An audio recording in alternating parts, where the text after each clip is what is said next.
आते हैं nationality, double nationality और स्टेटलेसनेस। तो मीनिंग है डबल नेशनैलिटी का ऐसी कंडीशन जहाँ पे एक नेशनल एक से ज़्यादा सेम टाइम।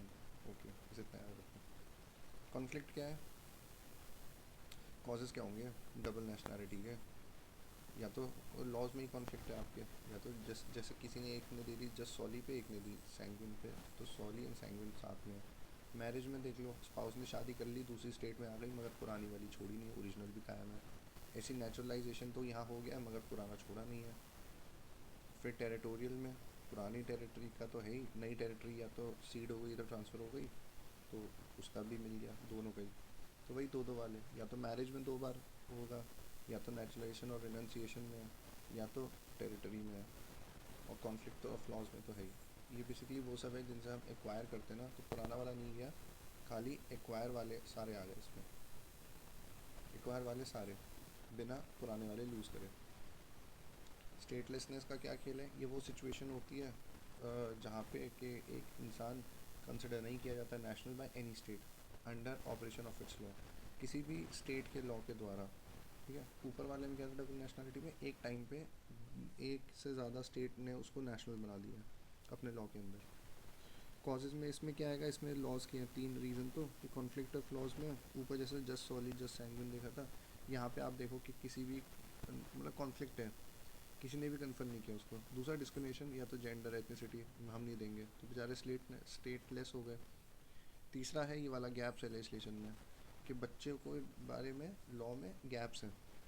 उसके अलावा दो और हैं, एक तो सक्सेशन हो जाता है तो स्टेटलेस हो जाएगी, मतलब जैसे डिज़ोल्व हो गई, एनेक्स हो गई विदाउट प्रॉपर नेशनैलिटी, आप भूल गए नेशनैलिटी वाला जो लॉ बनाना है। ठीक है, सक्सेशन हो गया। और रिनंसिएशन ये ऊपर वाला ही है, ये वाला और ये वाला जो था ना, ये वाला ये सेम ही है, सिमिलर है।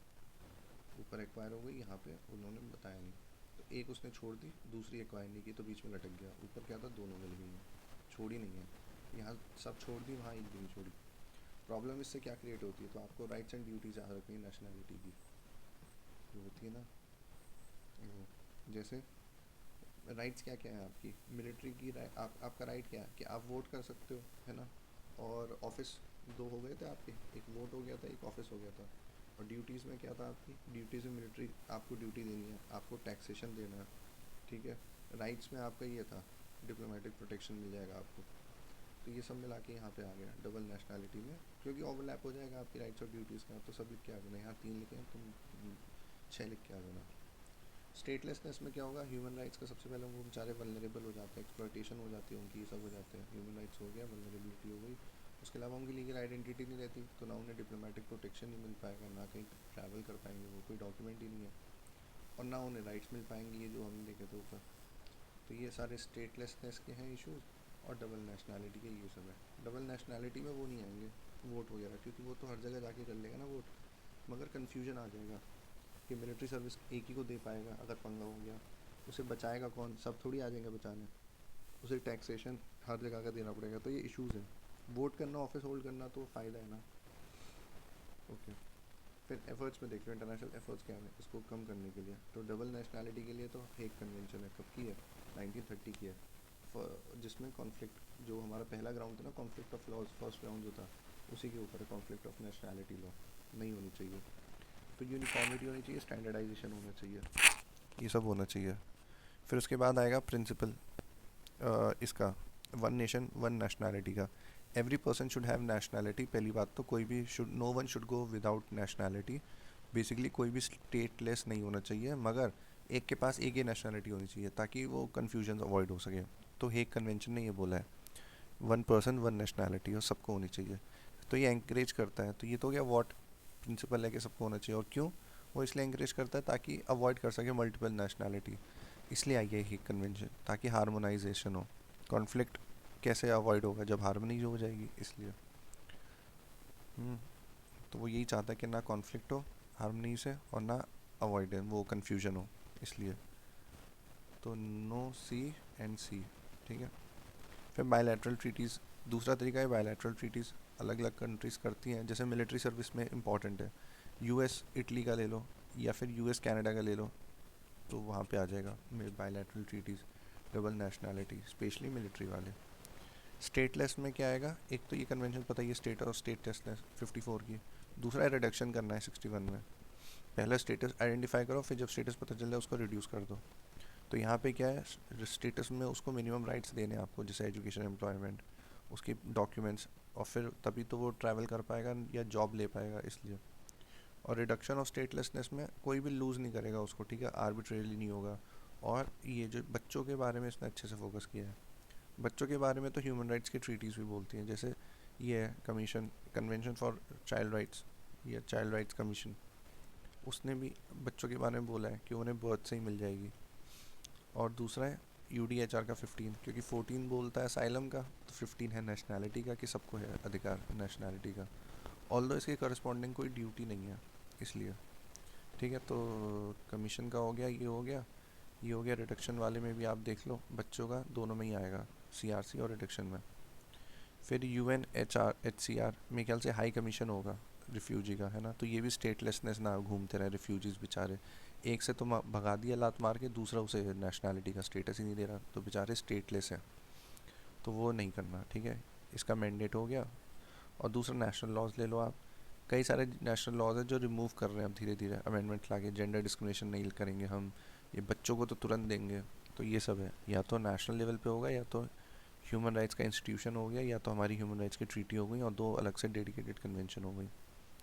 ऊपर वाले में क्या था, बस बायलैटरल और हेग था, नीचे वाले में 5 है।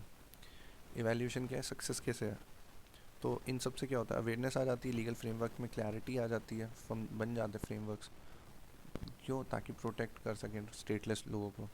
फिर है ये रिफॉर्म्स आ जाते हैं, ठीक है, रिड्यूस हो जाता है स्टेटलेसनेस, कैसे, लीगल रिफॉर्म्स लाके, नेपाल लाया है, फिलीपींस लाया है, बांग्लादेश, तो हमारे नेबर्स लेके आए हैं, ताकि रिडक्शन हो सके इसका, अवेयरनेस बढ़ेगी, रिडक्शन कम होगा।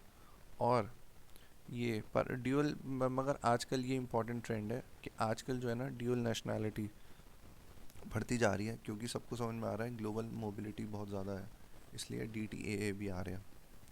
लिमिटेशंस क्या है इसकी, एक तो लिमिटेड राटिफिकेशन होती है, क्यों, क्योंकि सोवरेनिटी सबके सामने आ जाएगी। ये वाली कन्वेंशन ही ले लो, ये शायद इंडिया ने भी साइन नहीं कर रखी है, ठीक है। फिर states often put sovereignty concern, वही वाली बात है, सोवरेनिटी उनकी ऊपर आ जाती है ह्यूमन राइट से भी। जैसे अगर हम सिर्फ उसकी बात करें कि हम बांग्लादेशियों को या रोहिंग्यास को क्यों नहीं पनाह दे रहे, क्योंकि भाई हमारी सोवरेनिटी और सिक्योरिटी इंपॉर्टेंट है, ह्यूमन राइट्स हम रिस्पेक्ट तो करते हैं, बट एकदम एब्सोल्यूट नहीं करते, इसलिए।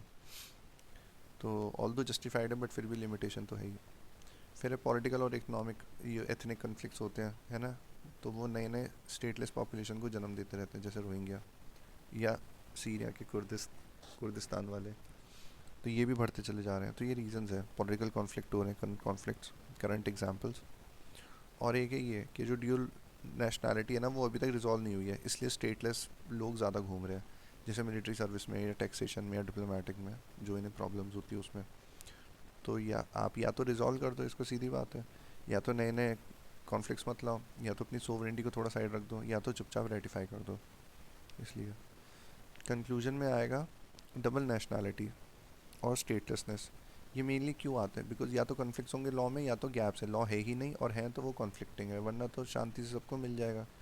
और ये हेग की कन्वेंशन क्यों आई थी, ये नेशनैलिटी के लिए आई थी, डबल नेशनैलिटी। 54 और 61 की स्टेटलेसनेस के लिए आई थी, ठीक है। उसके अलावा ट्रीटीज़ हैं कई सारी ह्यूमन राइट्स वाली स्पेशली, तो ये सब इंपॉर्टेंट फ्रेमवर्क प्रोवाइड करते हैं, स्ट्रक्चर प्रोवाइड करते हैं, प्रोवाइड ये इन सब्जेक्ट्स के लिए।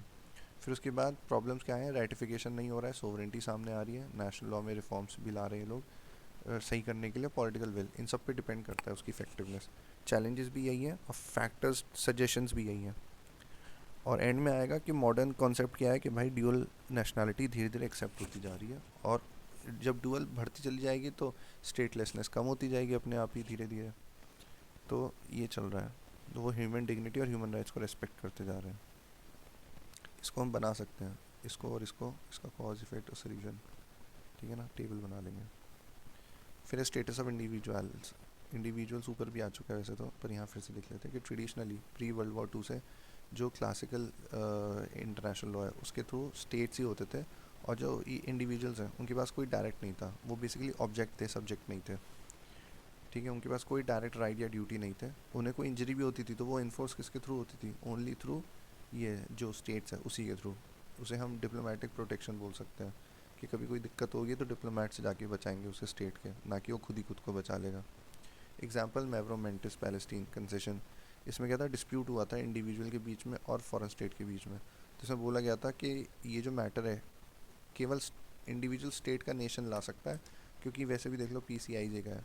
तो उस टाइम पे इंडिविजुअल्स को बोलते ही नहीं थे कि तुम ला सकते हो क्या, तुम नहीं ला सकते, क्योंकि स्टेट के सामने स्टेट ही खड़ा होगा।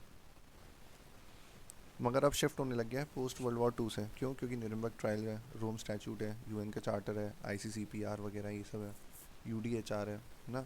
इन सब ने डायरेक्ट बियर बोल दिया इंडिविजुअल को कि भाई तुम डायरेक्टली बियर करते हो राइट्स एंड ड्यूटीज़, ठीक है, डायरेक्टली। फिर ग्रोथ क्या है ह्यूमन राइट्स ट्रीटीज़ की, उसने ग्रांट किया इंडिविजुअल को इन्फोर्सेबल राइट्स, ठीक है। ह्यूमन राइट ट्रीटीज़ जो है वो धीरे धीरे ग्रांट करते चली जा रही है enforceable rights under international law. क्यों? Without intermediation by the states. Human rights बोलता है सीधा आप आ सकते हो। इसका बहुत अच्छा एग्जांपल है यूरोपियन वाला, वो डायरेक्ट फ़्लाइट वाली बात करता है, ठीक है। तो आप ये सब लिख देंगे अलग अलग चीज़ें कि नए नए केसेस हैं और नए नए डॉक्यूमेंट्स हैं, नए नए इंस्टीट्यूशंस हैं, ठीक है, नई नई ट्रीटीज़ हैं, ये सब है। ये बेसिकली स्टेट को सरपास करती चली जा रही है। फिर modern state, individual, international law, ठीक है। पार्शियल सब्जेक्ट तो बना ही दिया है, तो उसके पास अपने कुछ राइट्स भी हैं, ड्यूटीज़ भी हैं, और एनफोर्स भी करा सकता है उन्होंने। ड्यूटी क्या है? ड्यूटी है कोई बदतमीज़ी नहीं करेगा, एग्जांपल देते चले जाना। और राइट्स कैसे कैसे हैं? प्रोटेक्शन वगैरह वाले, ठीक है। एग्जांपल क्या है ड्यूटीज़ का? न्यूरेमबर्ग ट्रायल कि भाई कोई भी लाइबिलिटी, मतलब बेसिकली कोई बदतमीज़ी नहीं करोगे, ये आपकी क्रिमिनल लाइबिलिटी हो सकती है, तो इंडिविजुअल्स आर क्रिमिनली लाइबल, ये हो सकता है। दूसरा रोम स्टैचूट इसी के बाद आता है, जो डायरेक्टली जुरिस्डिक्शन लिया था इंडिविजुअल्स का, अगर वो कोर इंटरनेशनल क्राइम्स कर रहे हैं तो। फिर ह्यूमन राइट्स की ट्रीटी देख लो, role in empowering the individual, क्या है इन ट्रीटीज़ का रोल? सबसे पहली बात तो ये ग्रांट करते हैं राइट्स, ठीक है, इंडिविजुअल्स को। कैसे? यूडीएचआर करता है, सॉफ्ट लॉ है बट फाउंडेशनल है, ये इसकी औकात है यूडीएचआर की। फिर आईसीसीपीआर है, आईसीएससीआर है, ये लीगली बाइंडिंग है। और जो आईसीसीपीआर का ऑप्शनल प्रोटोकॉल है वो तो डायरेक्टली एम्पावर करते हैं इंडिविजुअल के, भाई तू जा और इस कमेटी में तू पिटीशन फाइल कर दे, ऑप्शनल प्रोटोकॉल टू आईसीसीपीआर। और आईईएससीआर ये भी बाकी राइट्स देता है, सोशल जो होते हैं ना, इकोनॉमिक वाले, वो वाले राइट्स दे देता है। अब रीजनल ट्रीटीज़ पर अगर हम आए तो ईसीएचआर डायरेक्ट फ्लाइट देता है ब्रो, अमेरिका का इंटरमीडियरी है, ठीक है, उसके थ्रू देता है, गेट कीपर वाला। अफ्रीका वाले कलेक्टिव राइट्स देते हैं सीधा। तो ये 3 तरीके के हो गए हमारी ट्रीटीज़, रीजनल हो गई। क्या क्या देखा हमने ह्यूमन राइट ट्रीटीज़ में? पहला यूडीएचआर सबसे बड़ा है, फिर इसके 2 भाई हैं, और फिर रीजनल वाले हैं। तो ये हमारा human rights bill of rights हो गया। उससे ऊपर मॉडर्न में हमने देखा था कि उसके बाद राइट्स, ड्यूटीज़ और इन्फोर्समेंट, ये दोनों तो है ही इंडिविजुअल को कर रहे हैं। उससे पहले मेवरोमेंटिस ने एकदम मना कर दिया था कि भाई चलना, इंडिविजुअल की कोई औकात नहीं है। और ये सब हमने देखा, उसके बाद बढ़ता चला गया। फिर हम देखते हैं मैकेनिज्म कैसा है, इंडिविजुअल कैसे है, या तो यूएन की ट्रीटी बॉडी से कर लेगा, जैसे ह्यूमन राइट्स कमेटी ऊपर देखा, या सीडो की कमेटी, या तो इनकी। तो ये इनकी ये 3 कमेटीज़ हैं, ठीक है, ह्यूमन राइट्स वाली। फिर रीजनल कोर्ट्स हैं, या तो यूएन की बॉडी ले लो, या तो इंडिविजुअल रीजनल के कोर्ट्स ले लो। यूरोप, अमेरिका, अफ्रीका भी है, इकोवास भी है, लैटिन अमेरिका का है शायद ये। और फिर है स्पेशल प्रोसीजर, जैसे यूएन ह्यूमन राइट्स काउंसिल है, जो कि यूनिवर्सल है कि, ठीक है। जुडिशरी ने क्या क्या किया है? न्यूरेमबर्ग ट्रायल्स है कि भाई इंडिविजुअल रिस्पॉन्सिबल होगा even without national law, national law हो ना हो, इंडिविजुअल रिस्पॉन्सिबल होगा न्यूरेमबर्ग ट्रायल अगर इतने ग्रॉस वायलेशन किया आपने। दूसरा बार्सिलोना एर्गा ओमनिस, ऑब्लिगेशन होगी सब पे, इंडिविजुअल पे भी अप्लाई करेगा, ठीक है, एर्गा ओमनिस। फिर है नॉर्टन बॉर्न। नॉर्टन बॉर्न क्या था? लिंचेस्टीन से ग्वाटेमाला। तो यहाँ पे नेशनैलिटी लिंक देखी जाएगी डिप्लोमेटिक प्रोटेक्शन के लिए, और ये फोकस करता है डायरेक्ट इंडिविजुअल स्टैंडिंग, ठीक है, डायरेक्टली इंडिविजुअल पे कूदेगा, स्टेट की ज़रूरत नहीं है यहाँ पे। और आवास टिंगड़ी, आवास निवास होता है ना, आवास टिंगड़ी, आवास कहाँ का लग रहा है? अफ्रीका का है, ठीक है, Africa charter of human rights, individual communities को राइट दिया है इसी के अंदर, आवास टिंगड़ी केस में। उसके बाद है लिमिटेशंस क्या है मगर इसकी, तो हमने देखा बैन, BAN², बी से हो गया बार्सिलोना, ए से हो गया आवास, और एन से नॉटिंग न्यूरेमबर्ग, और ये नॉटिंगबर्न से, ठीक है। यहाँ विदाउट है, यहाँ ये है, यहाँ लिंक है। ठीक है चलो। लिमिटेशन क्या है? एक तो स्टेट की कंसेंट हर जगह आती है, स्टेट कंसेंट बैकबोन बनाता है, स्टेट की consent is the backbone of all this. और इन्फोर्समेंट डिपेंड करेगा स्टेट एक्सेप्ट करता है नहीं करता ट्रीटी को। नहीं करता तो उसके सब्जेक्ट्स भी नहीं कर पाएंगे, क्योंकि बाप तो स्टेट ही है, इसलिए स्टेट को ही फॉलो करेंगे इंडिविजुअल्स। फिर मैनी ह्यूमन राइट्स की जो बॉडीज़ है वो रिकमेंडरी पावर है, तो कोई फ़र्क ही नहीं है उनका, तो बस बोलते रह जाते हैं, ये भी लिमिटेशन है। तो एक तो डिपेंडेंस ऑन दी स्टेट है, स्टेट की कंसेंट, दूसरा ये खाली रिकमेंडरी है, तीसरा है ऑप्शनल प्रोटोकॉल रेटिफाई नहीं कईयों ने, इंडिया ने भी शायद कई रेटिफाई नहीं की है, जिसमें इंडिविजुअल पिटीशन अलाउ हो जाती। तो अभी हमने देखा था ऑप्शनल प्रोटोकॉल, जब आप उस पर ही नहीं करोगे तो फिर करोगे कैसे? ठीक है, ऑप्शनल प्रोटोकॉल साइन ही नहीं किया आपने तो वो इंडिविजुअल एनफोर्स ही नहीं कर पाएगा। फिर पॉलिटिकल कंसिडरेशन आ जाती है सबके बीच में, तो वो वीक कर देता है इम्प्लीमेंटेशन। तो पॉलिटिकल विल हो गई, कंसेंट हो गई, ठीक है, ये दोनों देख लेना अपने हिसाब से। और एक ये है, कई लोग रेटिफाई नहीं करते और रेटिफाई करते तो उनकी रिकमेंडरी है। इसलिए कंक्लूजन में क्या है, ऑब्जेक्ट था पहले इंसान, अब सब्जेक्ट बन चुका है, डायरेक्ट सब्जेक्ट भी बन चुका है कुछ सर्टेन एरियाज़ में, जैसे ह्यूमन राइट्स वगैरह होगा। दूसरा, ह्यूमन राइट्स की ट्रीटी ले लो आप, इसमें ये डायरेक्ट राइट्स प्रोवाइड करती है। और एक्सेस टू इंटरनेशनल जस्टिस कौन प्रोवाइड करता है? ह्यूमन राइट्स की treaty direct access to international justice ये करता है। उसके बाद आएगा state full parity with the states है, ठीक है। स्टिल फुल पैरिटी जो है वो स्टेट के साथ तो नहीं है ऑब्वियसली, क्योंकि स्टेट प्राइमरी है, इंडिविजुअल सेकेंडरी है, तो एंड में लाके सच्चाई सामने रख देना कि ऑल दो इंडिविजुअल को ह्यूमन राइट्स, IHL और क्रिमिनल लॉ वाला सब कवर कर रहे हैं, मगर फिर भी स्टेट अभी प्राइमरी है और ये सेकेंडरी है। ओके, अगला क्वेश्चन है, what do you understand by territorial jurisdiction? क्या होता है bro territorial jurisdiction human rights law का? मतलब basically right to seek asylum human rights law में वेल एस्टैब्लिश्ड है या नहीं। तो territorial jurisdiction of the state, ठीक है, territorial jurisdiction refer to legal authority of a state to legislate या एडजुडिकेट। है क्या जुरिसडिक्शन? लीगल अथॉरिटी है कि तुम लेजिस्लेट करो, एनफोर्स करो, adjudicate, basically legislature, executive and judicial power with in its geographical boundaries. और बेस्ड किस पे कि भाई मेरी टेरिटरी में मैं सोवरेन हूँ, ठीक है, फंडामेंटल रूट है इंटरनेशनल लॉ का। सोवरेंटी नहीं होगी तो इंटरनेशनल लॉ एकदम क्रम्बल कर जाएगा। इसलिए तो देख लिया कि पावर के ये वो लीगल अथॉरिटी है जिससे वो तीनों ऑर्गन ऑफ द स्टेट के काम करेगा अपनी बाउंड्री के अंदर। और बेसिस क्या है? सोवरेंटी, जो कि इंटरनेशनल लॉ का फाउंडेशन है। स्कोप में आ जाएंगे तो कस्टमरी इंटरनेशनल लॉ होता है और एक ट्रीटी बेस्ड होता है, जैसे मॉन्टेविडियो कन्वेंशन है, UN क्लॉज है, ठीक है, ये सब है इसके स्कोप इंटरनेशनल जुरिसडिक्शन टेरिटोरियल की। बेसिकली कवर क्या करेगा टेरिटोरियल जुरिसडिक्शन में? ये सब कवर हो जाता है जो यहाँ बना हुआ है। एयर मतलब पहले ज़मीन देख लो, ज़मीन हो गई, ज़मीन, उसके ऊपर का पानी जितना भी है, और पानी के ऊपर फिर उसकी हवा, और ज़मीन के सबसे नीचे सब सॉइल, तो चारों लेयर हो गई उसकी कवर। लैंड हो गई, territorial C, air space and सब सॉइल, ठीक है, ये यहाँ तक हो जाएगा, सोवरेनिटी यहाँ तक है। फिर टाइप्स में एक तो एक्सक्लूसिव जुरिसडिक्शन होगा कि भाई पूरा मेरा ही है, जैसे टेरिटोरियल सी में पूरा होता है, फिर कॉन्करेंट हो जाता है। कॉन्करेंट में क्या है? ओवरलैप होगा, बेसिकली मल्टीपल हो गया, और ये सिंगल हैंडेड हो गया। यहाँ फुल लीगल अथॉरिटी रहेगी उसकी, जैसे उसकी टेरिटरी पे, ठीक है, खाली एक चीज़ के अधीन रहेगा वो, इंटरनेशनल लॉ, उसको वायलेट नहीं करेगा, अदरवाइज एक्सक्लूसिव जुरिसडिक्शन रहेगा। जैसे डिप्लोमेटिक इम्यूनिटी उसके पास पूरी रहेगी, ट्रीटी ऑब्लिगेशन उसे करना है, ये PSS है, पैक्टा एंड सर्वेंडा, वो सब, ठीक है। ओवरलैप कहाँ हो सकता है? फॉरेन ट्रूप्स हैं with status of forces agreement, ठीक है। अब right to seek asylum, legal status क्या है इसका? हमने ऊपर तो देख लिया है कि हमारा ये टेरिटोरियल जुरिसडिक्शन तो देख लिया है यहाँ पे, मगर right to seek asylum international human rights law में कहाँ है वो देख लेते हैं। तो राइट टू सीक असाइलम क्या है, लीगल स्टेटस क्या है कि एक right to seek asylum means, मतलब क्या है कि इंडिविजुअल जो फियर कर रहा है प्रोसिक्यूशन, वो अप्रोच कर रहा है एक दूसरी स्टेट को, फॉरेन स्टेट को, रिक्वेस्ट कर रहा है प्रोटेक्शन, तो ये राइट टू सीक असाइलम है कि मैं डर डर रहा हूँ, इसलिए मैं दूसरी स्टेट के पास जा रहा हूँ ताकि वो मुझे प्रोटेक्ट करे। सोर्सेज में आएंगे, UDHR आ जाएगा, उसका आर्टिकल 14 है असाइलम का, क्योंकि 15 है नेशनैलिटी का, ठीक है, right to seek and enjoy asylum from prosecution, not prosecution. फिर 51 का है एक एक 67 का ऑप्शनल प्रोटोकॉल है, हमने नहीं किया है ये दोनों साइन। ये क्या करता है, ये इस्टेब्लिश करता है राइट ऑफ रिफ्यूजीज़ को और obligation over the state.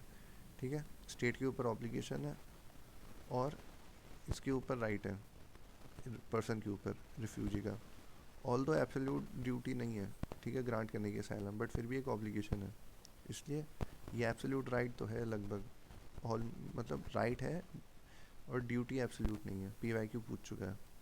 Regional में देख लो, अफ्रीका वाली आ जाएगी या लैटिन अमेरिका आ जाएगी, इन सब में आ जाता है राइट टू सीक असाइलम वाला, रिफ्यूजी वाला। ठीक है, लैटिन अमेरिका का कार्टेजिना है और अफ्रीका का रिफ्यूजी कन्वेंशन है, दोनों ने राइट टू सीक असाइलम के लिए कन्वेंशन कर रखी है। और फिर ये फॉर्मली इस्टेब्लिश कैसे होता है, फॉर्मली इस्टेब्लिश होता तो है मगर क्वालिफिकेशन के साथ, जिसे right to seek asylum well recognise है मगर फिर भी बाइंडिंग नहीं है स्टेट्स के ऊपर। तो राइट तो अच्छे से रिकॉग्नाइज है, क्वालिफाइड क्यों, क्योंकि ये बाइंडिंग नहीं है स्टेट्स पे, उनकी डिस्क्रिशन है, वो अपने बेसिक प्रिंसिपल्स के बेसिस पे उसको अलाउ करे ना करें। फिर है non refoulement 33 of this convention. Non refoulement बोलता है prohibit expelling and returning a person to a country.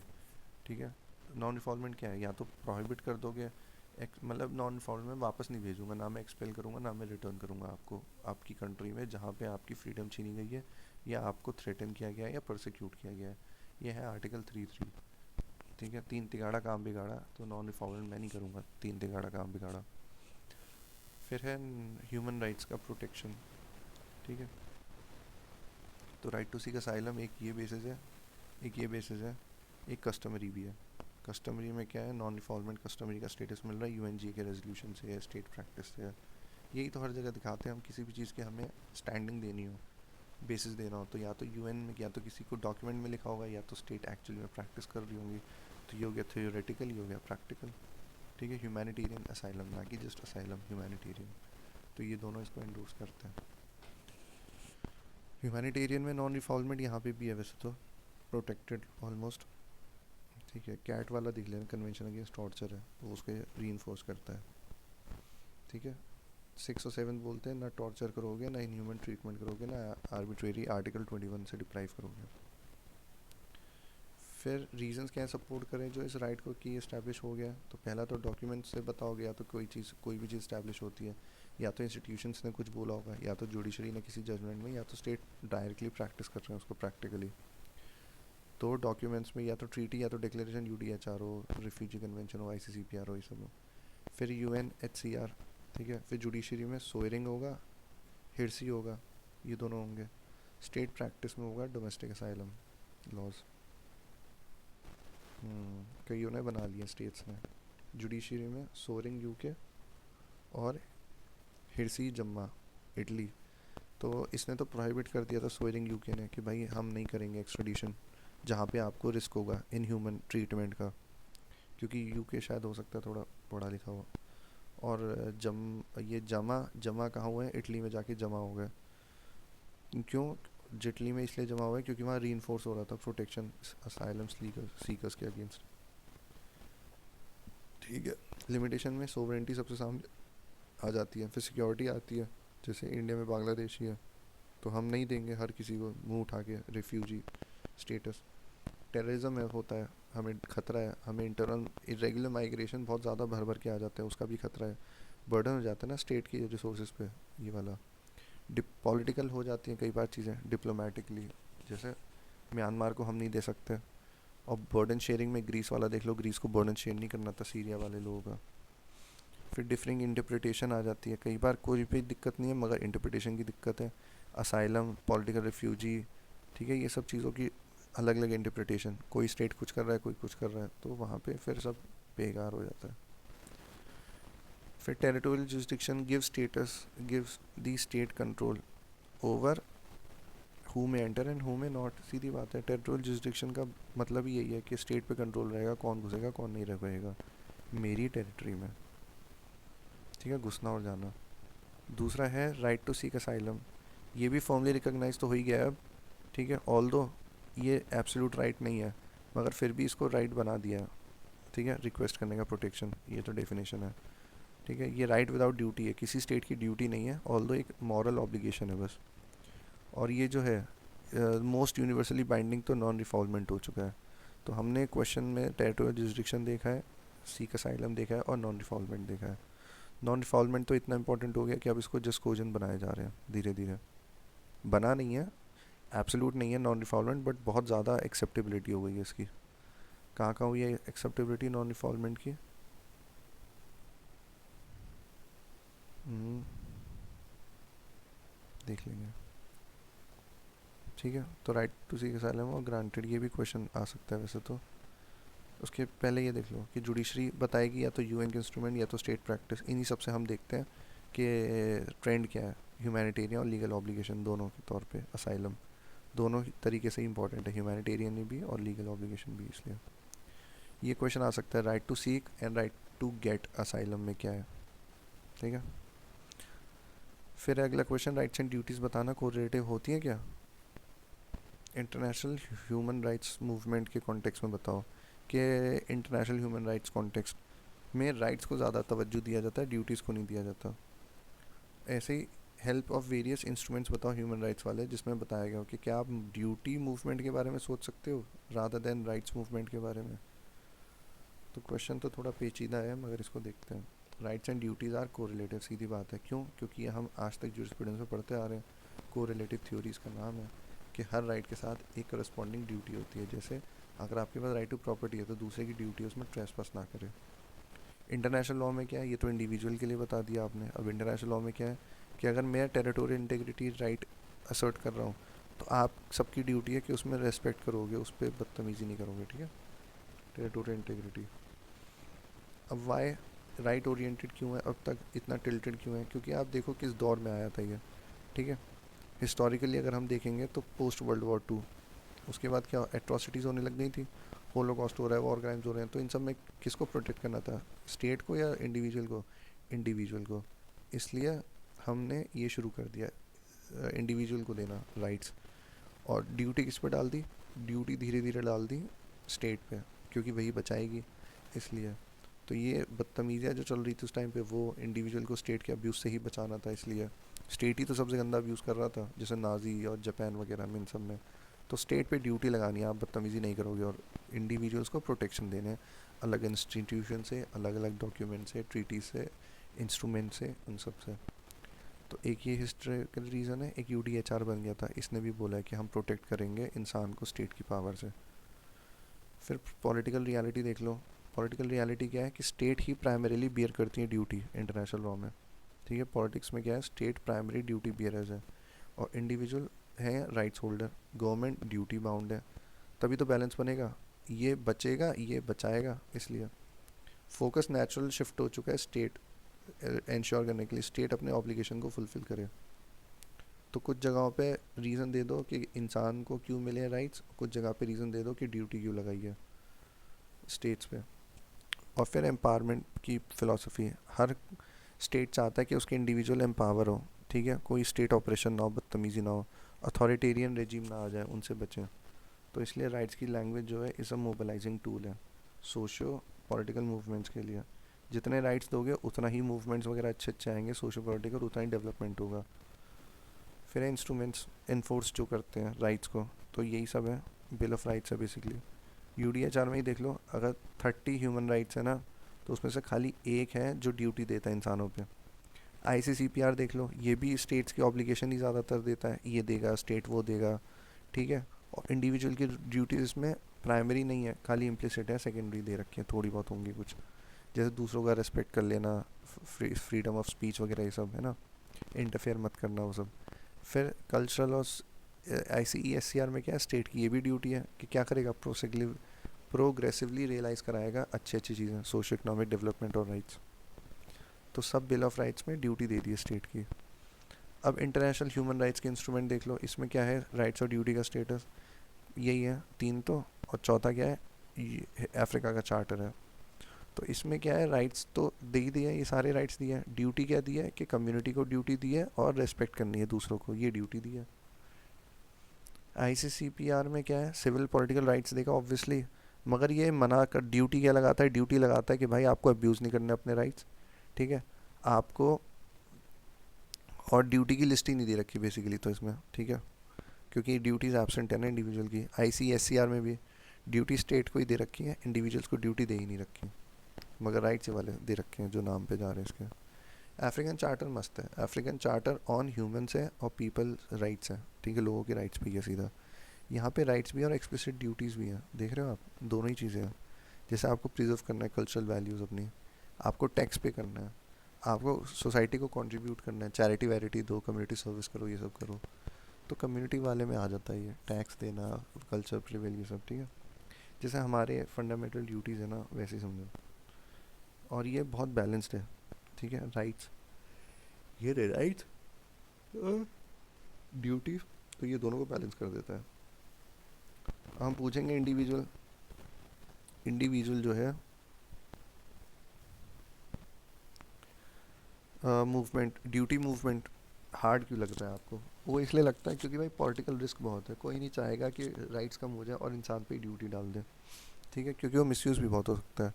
किसी को भी उठा के जेल में डाल दिया तुमने बोलते हुए कि your duty is to obey the state, तो चुपचाप ओबे करो, कोई रिवोल्ट कोई प्रोटेस्ट मत करो, मरते रहो इस गंदी हवा में, ये दिल्ली का एयर पोल्यूशन 700 पार है, फिर भी कोई ड्यूटी नहीं, ओके। दूसरी बात है lack of global consensus, globally consensus नहीं है, तो इंटरनेशनल लॉ, नेशनल लॉ होता तो चल जाता, इंटरनेशनल लॉ है तो बिना कंसेंसस के कैसे बन जाएगा ड्यूटी मूवमेंट पे, है ना। और दूसरी बात है what counts as a duty, ये भी बताओ आप, ये सब कल्चरली डिफर कर सकता है। कोई बोलता है स्पीच देना ही देना है, कोई बोलता है भाई हारमनी ज़्यादा इंपॉर्टेंट है, तो कंसेंसस नहीं बन पाएगा। फिर एनफोर्सेबिलिटीज़ की, rights have mechanisms to enforce, हमने बना रखे हैं, कोई कोर्ट है, कोई UN बॉडी है, ट्रीटीज़ हैं, मगर ड्यूटीज़ के लिए कोई इन्फोर्समेंट मशीनरी है ही नहीं। इन्फोर्समेंट मशीनरी बहुत इंपॉर्टेंट है इसकी।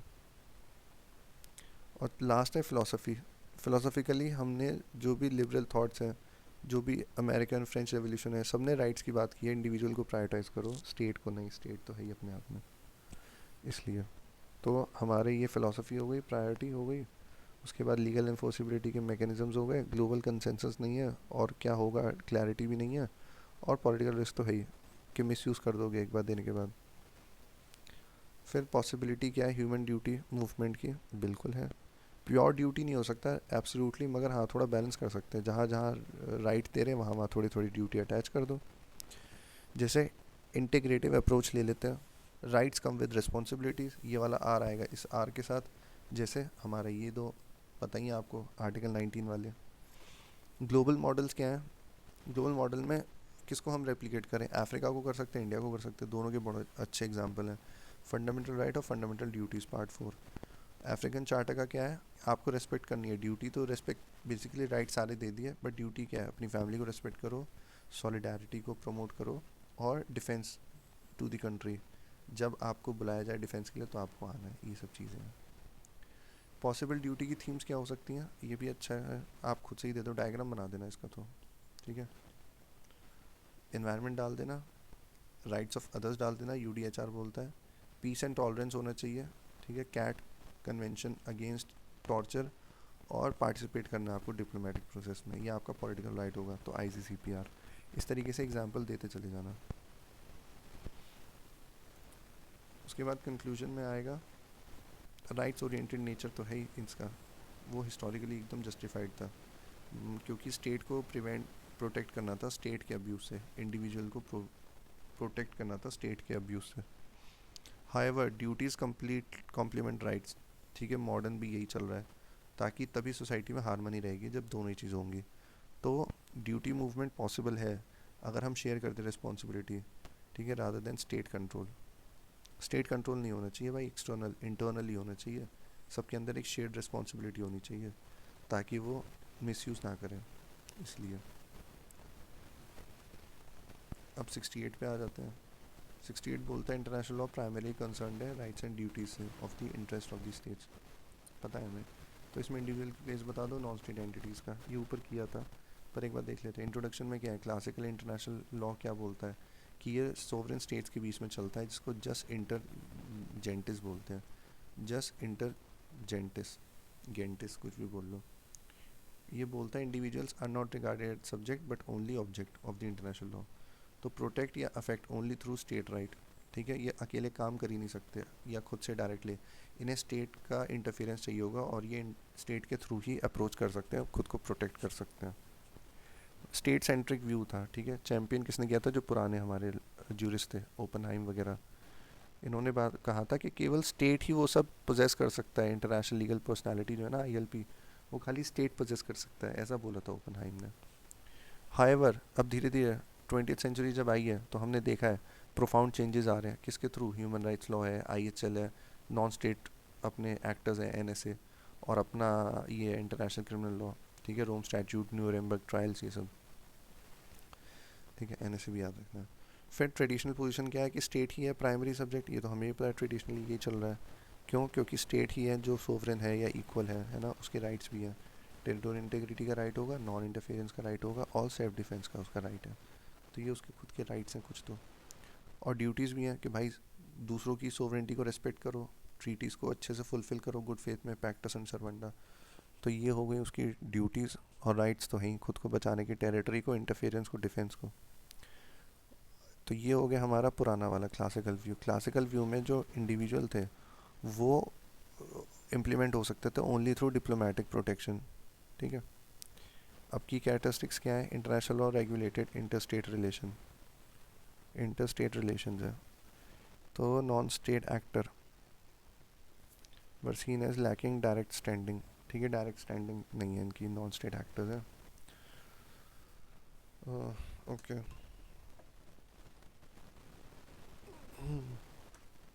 तो नॉन स्टेट एक्टर, ठीक है, रेगुलेट इंटरस्टेट रिलेशन है। नॉन स्टेट एक्टर्स में क्या क्या आएंगे पहले तो बताना, इंडिविजुअल, कॉर्पोरेशन, एनजीओ, और इंसर्जेंट ग्रुप भी, इंसर्जेंट ग्रुप भी आ रहे हैं, ठीक है। मगर इनके पास कोई डायरेक्ट स्टैंडिंग नहीं है, इसलिए अब शिफ्ट मॉडर्न एरा में हो जाते हैं हम, ठीक है। मॉडर्न एरा क्या बोलता है? पोस्ट वर्ल्ड वॉर के बाद भाई ह्यूमन राइट ट्रीटीज़ बहुत सारी आ गई, न्यूरेमबर्ग ट्रायल्स आ गए, यूएन का चार्टर आ गया, ये सब चीज़ें आ गई। तो इंडिविजुअल एज अ सब्जेक्ट हम देखें तो पहली तो डायरेक्ट राइट्स आ गए, यूडीएचआर डायरेक्टली दे देता है इन्हें राइट्स, ऑल दो बाइंडिंग नहीं है मगर इंस्पिरेशनल तो है ही, ठीक है, डाइल्यूटेड है बट एग्जिस्ट तो कर रहा है डायरेक्ट राइट्स। और फिर आईसीसीपीआर और आईसीएससीआर, ये भी एनफोर्सिएबल राइट्स देते हैं दोनों, ऑल दो ये एनफोर्स होंगे थ्रू ह्यूमन राइट्स कमेटी, ठीक है। अकेले थोड़ी जाके किसी स्टेट को बोलेंगे या किसी हेड ऑफ स्टेट के सामने खड़े हो जाएंगे, कमेटी जाएगी, कमेटी उसके ऑर्डर देगी है उस स्टेट को कि यार ये सब मत करो, हमें पिटीशन आई है इंडिविजुअल से डायरेक्टली, ओके। डायरेक्ट ड्यूटीज़ भी हैं, जैसे न्यूरेमबर्ग ने इस्टेब्लिश की है डायरेक्ट ड्यूटीज़, और टोक्यो ट्रायल्स भी याद रखना है आपको, ठीक है, टोक्यो ट्रायल्स भी याद रखना। तो इंडिविजुअल पर्सनली लाइबल होगा, ठीक है, क्राइम्स अगर करता है वो बदतमीज़ी वाले। रोम स्टैट्यूट ने भी बोला है इंडिविजुअल क्रिमिनल रिस्पॉन्सिबिलिटी, जिसको बोलते हैं हम आईसीआर, क्या बोलते हैं ब्रो? इसको बोलते हैं ICR, individual criminal responsibility.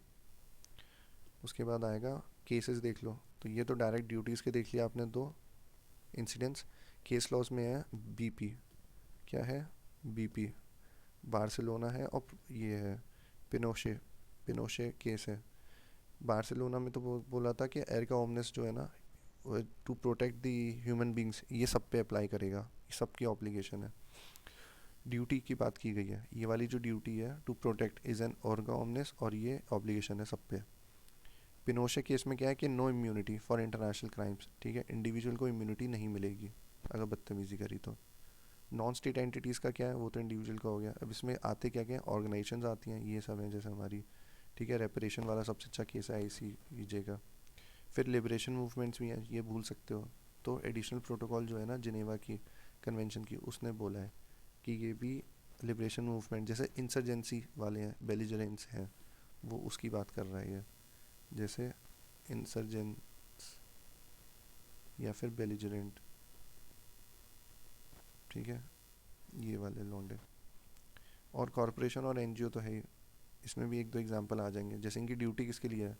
Investment तमीज़ से करोगे, फॉलो करोगे इन्वेस्टमेंट ट्रीटी, है ना, और इन्वायरमेंट को प्रोटेक्ट करोगे, एनजीओ एनजीओ सब। कॉरपोरेट्स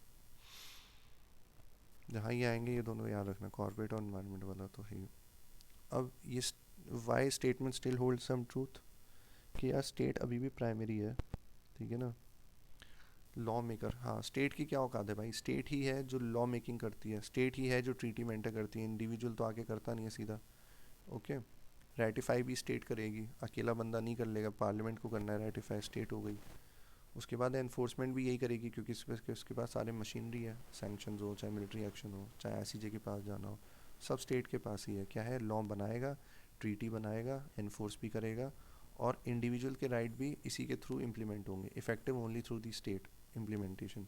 इसलिए स्टेट वाली स्टेटमेंट जो है वो एकदम सही है। क्रिटिसिज्म क्या है इसका अभी भी, कि भाई अब मॉडर्न तरीके से देखा जाएगा ना, तो स्टेट बेसिकली स्टेट सबसे ज़्यादा वायलेट भी करता है, मास एट्रोसिटीज़ करता है। हिटलर विटलर को ले लो, म्यांमार को ले लो। इसलिए जो it is inconsistent with the globalize और interdependent nature of modern challenges, जहाँ पे खाली स्टेट हो ही नहीं सकती ना। यहाँ पे टेररिज्म आ गए, साइबर आ गए, इन्वायरमेंट, क्लाइमेट चेंज, यहाँ पे इंडिविजुअल अफेक्ट हो रहा है, इसलिए इंडिविजुअल भी एक सब्जेक्ट है। और एक्सक्लूड कर रहा है पावरफुल एक्टर्स को, जैसे एमएनसी कितनी बड़ी, अब तो एक स्टेट से ज़्यादा पावरफुल हो जाती है ना, कितनी 10 स्टेट्स में है, एप्पल, फेसबुक, ये सब। और आर्म्ड ग्रुप जैसे आईएसआईएस या कुर्दिस्तान मल्टीपल नेशंस में है, तो इन्हें ये एक्सक्लूड कर दे रहा है, मल्टीनेशनल पावरफुल एक्टर्स को, फ्रॉम द अकाउंटेबिलिटी। तो वो नहीं होना चाहिए, उनकी भी अकाउंटेबिलिटी उतनी होनी चाहिए जितनी बाकियों की है, अगर वो वायलेट कर रहे हैं इंटरनेशनल लॉ को। तो करंट पोजीशन है हमारी प्लूरलिस्टिक की भाई, कि हम सबको मानते हैं।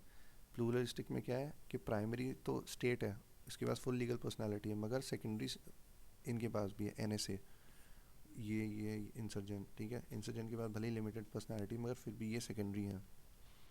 प्राइमरी क्यों है, क्योंकि ये फुल है, और सेकेंडरी इसलिए क्योंकि इनके पास है लिमिटेड पर्सनालिटी, ठीक है। और फंक्शनल पर्सनालिटी कौन सा है ह्यूमैनिटेरियन लॉ में, ये वो है जो एक्वायर करते हैं rights and duty for specific purpose, जैसे ICRC, international Red Cross committee, ये ह्यूमैनिटेरियन लॉ में फंक्शनल पर्सनालिटी बन चुकी है, हर जगह इसका मेंशन है, बहुत पावरफुल है आईएचएल में ये, इसलिए इसको स्पेशली याद रखना है, अलग से कैटेगरी है, ठीक है।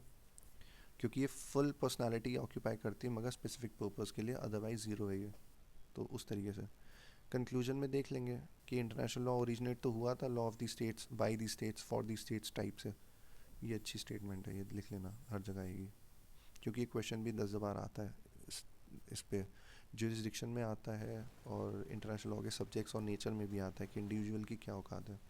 तो उसमें ये लिख देना, ओरिजिनली ऐसा था, कब 16 सेंचुरी, उन सब में, ठीक है। डायरेक्टली एंगेज इंडिविजुअल को नहीं करता था, मगर अब इवॉल्व होने लग गया है कि अब डायरेक्टली एंगेज करने लगे इंडिविजुअल को भी और एनएसए को भी। यूएन का सिस्टम ले लो, चाहे ह्यूमन राइट्स ले लो, चाहे इंटरनेशनल क्रिमिनल लॉ, जिसमें न्यूरेमबर्ग आ जाता है, जिसमें हमारा रोम स्टैचूट आ जाता है, और आईसीसी आ जाता है, ठीक है। और क्रिमिनल में हमने एक दो और देखे थे, एक तो यूके का और देखा था हमने, है ना, यूके का देखा था, ये सब थे। तो स्टेट अभी भी सेंट्रल है, जो क्रिएट, इम्प्लीमेंट, एनफोर्स करता है most of the international norms को, चाहे लॉ मेकिंग हो, चाहे ट्रीटी हो, चाहे उनका एनफोर्समेंट हो, ये सब चीज़ें, ठीक है। फाइनल असेसमेंट में क्या लिखोगे कि हिस्टोरिकली तो सही थी ये स्टेटमेंट, मगर अब प्रेजेंट को नहीं करती है रिफ्लेक्ट, प्रेजेंट में बहुत बदल गया है सीन। अब अगला क्वेश्चन की बात करते हैं।